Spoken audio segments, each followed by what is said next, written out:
नमस्कार, आपण पाहता हिरकणी न्यूज. हिरकणी न्यूज प्रत्येक क्षण ताज्या घडामोडी आणि महत्त्वाच्या प्रत्येक बातमीसाठी नेहमी तत्पर. रेल्वे मार्गाने शहरात येत असलेल्या संशयित घुसखोरांची कसून पडताळणी करा. हिंदू एकता आंदोलनाचे निवेदन. महाराष्ट्रात इतर ठिकाणी बांगलादेशी नागरिकांविरुद्ध चालू असलेल्या कारवाईमुळे आता हे घुसखोर सुरक्षित निवारा शोधण्यासाठी कोल्हापूरकडे धाव घेत आहेत.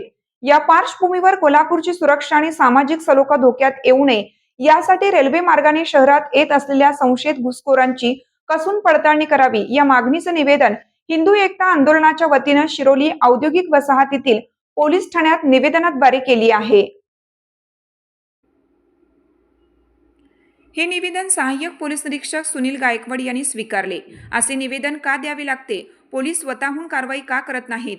यावेळी हिंदू एकता आंदोलनाचे तालुका प्रमुख प्रतीक डिसले, रोहन तानवडे, अनिकेत जाधव, यश यादव, करण पाटील, यश हंडे, ज्ञानेश देशमुख आणि आयुष जाधव उपस्थित होते. आपल्या हिरकणी न्यूज चॅनलला लाईक करा, शेअर करा आणि सबस्क्राईब करायला विसरू नका आणि रहा अपडेट.